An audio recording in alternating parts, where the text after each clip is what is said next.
এক ব্যক্তি 100 টাকা জমা রেখে 2 বছর পরে সমূল চক্রবৃদ্ধি পেলেন 121 টাকা।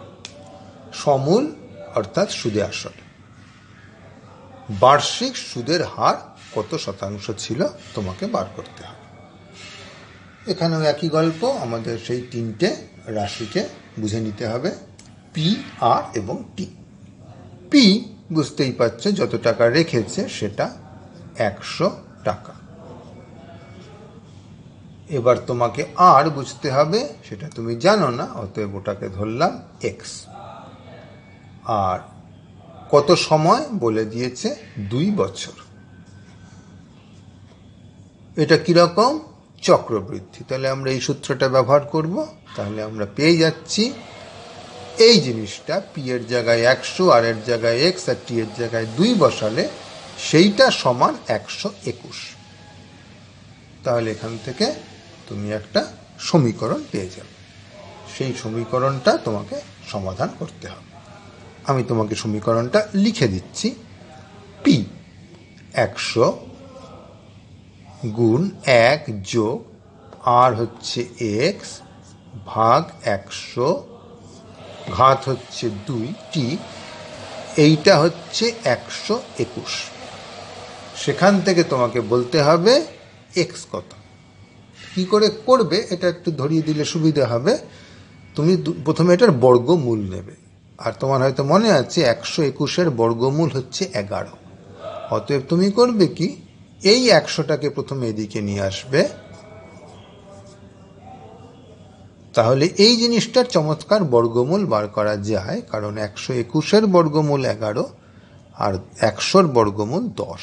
তাহলে বর্গমূল করলে তুমি পাবে 11/10। এইবার তা থেকে তুমি এক্সটা বার করতে পারবে। যেটা পাবে সেটা শূন্যস্থানে বসিয়ে দিলেই অঙ্কটা হয়ে যাবে। বার্ষিক চক্রবৃদ্ধি সুদের হার 8% এবং প্রথম বছরের মূলধন পি টাকা হলে দ্বিতীয় বছরের মূলধন কত হবে? এই অঙ্কটার ভাষাটাতে একটু হয়তো গোলমাল মনে হতে পারে।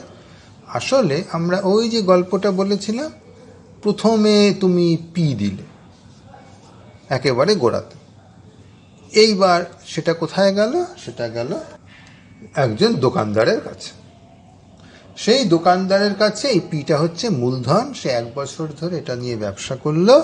ব্যবসা করার পরে সে কত টাকা পেল?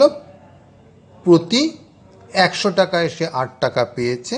তার মানে সে নিয়ে এলো যে টাকাটা, সেটা হচ্ছে পি গুণ 1 যোগ আর ভাগ 100।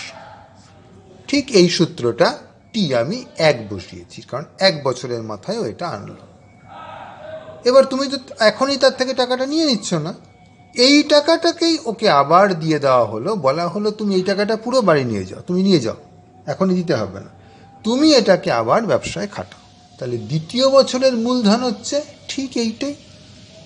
সুতরাং এইটার ক্ষেত্রে উত্তর হচ্ছে 1 বছরের শেষে ওর সুদ আসল যতটা হবে সেটাই হচ্ছে ওর দ্বিতীয় বছরের মূলধন। একইভাবে দ্বিতীয় বছরের শেষে আবার ওর সুদ আসল যেটা হবে সেটা হবে ওর তৃতীয় বছরের মূলধন। তৃতীয়র শেষে যেটা সুদ আসল হবে সেটা হবে চতুর্থর মূলধন। এইভাবে একদিন তুমি কোনো এক সময় বলবে এবার বাপু আমার টাকা ফেরত দাও, সেদিন গল্পটা শেষ হবে। তার আগে পর্যন্ত প্রতি বছরের শেষে যা আছে সেটাই হচ্ছে পরের বছরের শুরুর মূলধন হবে। তাহলে তোমাকে দ্বিতীয় বছরের মূলধন চেয়েছে, মানে প্রথম বছরের শেষে সুদ আসল কত হবে। ঠিক আছে? তাহলে এখানে উত্তরটা করবার জন্য তুমি আবার পি, আর আর টি ভেবে নিতে পারো। পি তো বলে দিয়েছি পি হবে, নতুন করে কিছু নাই, পি লিখছ। আর এর ক্ষেত্রে ওরা ছোট হাতের আর করে দিয়েছে। টি এর ক্ষেত্রে এটাই তোমায় খালি বুদ্ধি করে বুঝতে হবে, এখানে 1 হবে, কারণ দ্বিতীয় বছরের মূলধন মানে প্রথম বছরের শেষের সুদ আসল।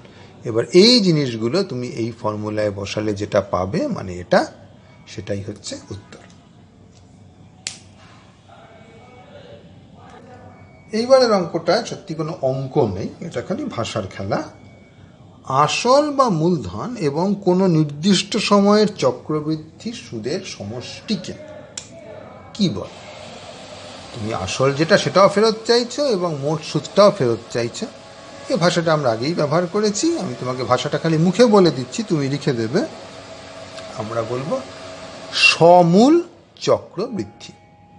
সমূল মানে মূলটা আছে আর চক্রবৃদ্ধি কত, মানে সমূল চক্রবৃদ্ধি হচ্ছে এইটাই হচ্ছে আমাদের সুদাসল বা সমূল চক্রবৃদ্ধি। সুতরাং তোমার উত্তর হবে এখানে সমূল চক্রবৃদ্ধি। 500 টাকার বার্ষিক 10% চক্রবৃদ্ধি সুদের হারে কত বছরের সুদ 105 টাকা হয় নির্ণয় করতে হবে। আবার আমরা তিনটে রাশি লিখে নিই। পি দেখতেই পাচ্ছ 500 টাকা,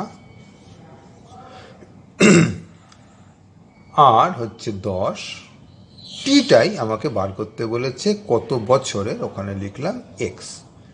তাহলে এই সূত্রটা যদি লিখি তাহলে কি হবে, 500 গুণ 1 যোগ 10 ভাগ 100 ঘাত হচ্ছে এক্স। এইটা সমান, মনে রেখো এটা হচ্ছে সুদ আসল, ওরা সুদটা বলেছে 105 টাকা, আসলটা হচ্ছে তোমার 500 টাকা, তার মানে এটা হচ্ছে 500 যোগ 105 টাকা অর্থাৎ 605 টাকা। তাহলে এক্সের মান কত বসালে তোমার এটা 605 টাকা হবে। তা এটা তো পরীক্ষার অঙ্ক, এখানে এক্সটা 1 2 3 এরকম ছোট কিছু একটা সংখ্যা হবে এবং সেটা তোমাকে একদম গায়ের জোরে বসিয়ে বসিয়ে দেখতে হবে। তো এটা আমি তো কিছুটা সহজ করতে পারি, এটা কেটে এই জিনিসটাকে আমি লিখতে পারি 1.1, তাহলে এটা হয়ে যাচ্ছে 500 গুণ 1.1 তার ঘাত হচ্ছে এক্স, সেটা সমান 605।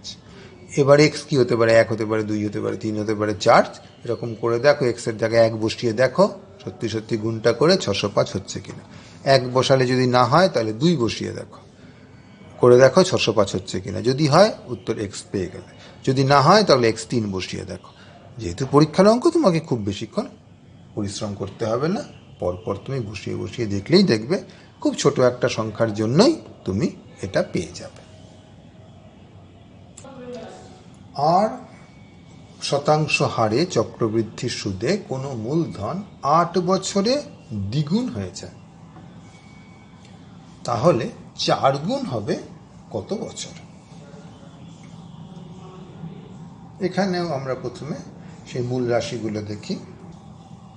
পিটা বলে দেয়নি, কোনো মূলধন, কিন্তু মূলধন আমাকে চায়ও নি, তাই পিটাকে আমি পি রেখে দেব, আর তার জায়গায় ছোট হাতের আর বলে দিয়েছে। টিটা একবার বলেছে 8 বছর, পরের বার জানতে চেয়েছে কত বছরে, তাহলে আমি প্রথম 8 বছরেরটা নিয়েই কাজ করছি। তাহলে আমাকে কি বলেছে, আমি শুরু করেছিলাম পি নিয়ে, আমি 8 বছর ধরে খাটিয়েছি, তাহলে আমার মোট টাকাটা হয়েছে 1 যোগ আর ভাগ 100 টু দি পাওয়ার 8, সেইটা হচ্ছে দ্বিগুণ, আমার যত টাকা আমি রেখেছিলাম পি তার দ্বিগুণ, এইটা তোমাকে বলা আছে। লক্ষ্য করো, এর ফলে পিটা চমৎকার কেটে গেল, এই জন্যই পিটা ওরা আলাদা করে বলে দেয়। তার মানে তুমি পেয়ে গেছো এইটা তোমাকে দেওয়া আছে।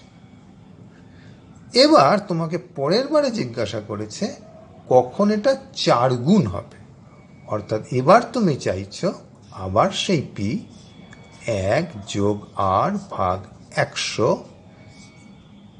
এইবার তোমার এখানে এখনো আর আছে, পিটা যা ছিল তাই আছে, এইটা খালি তুমি জানো না এটা এক্স হয়ে গেছে, তাহলে এটা টু দি পাওয়ার এক্স করলে এইটা হবে 4 গুণ, তার মানে 4 পি, আবারও তোমার পিটা কেটে যাবে। সুতরাং তোমাকে বলতে বলেছে এমন কি এক্স আছে যার জন্য এই জিনিসটা টু দি পাওয়ার এক্স হচ্ছে 4। এবার আমি তোমাকে একটা জিনিস একটু লক্ষ্য করাই, এই জিনিসটা আর এই জিনিসটা খুবই একই রকম, তাই নয় কি? আর 2-এর বর্গ হচ্ছে 4। তাহলে এবার তুমি যদি 2 দিককেই বর্গ করো তাহলে এই 2টা হয়ে যাবে 4, এই 8টা যা হবে সেটাই হচ্ছে এক্স। দেখো এইটুকু বলে দেওয়ার ভিত্তিতে অঙ্কটা তুমি করতে পারছো কিনা।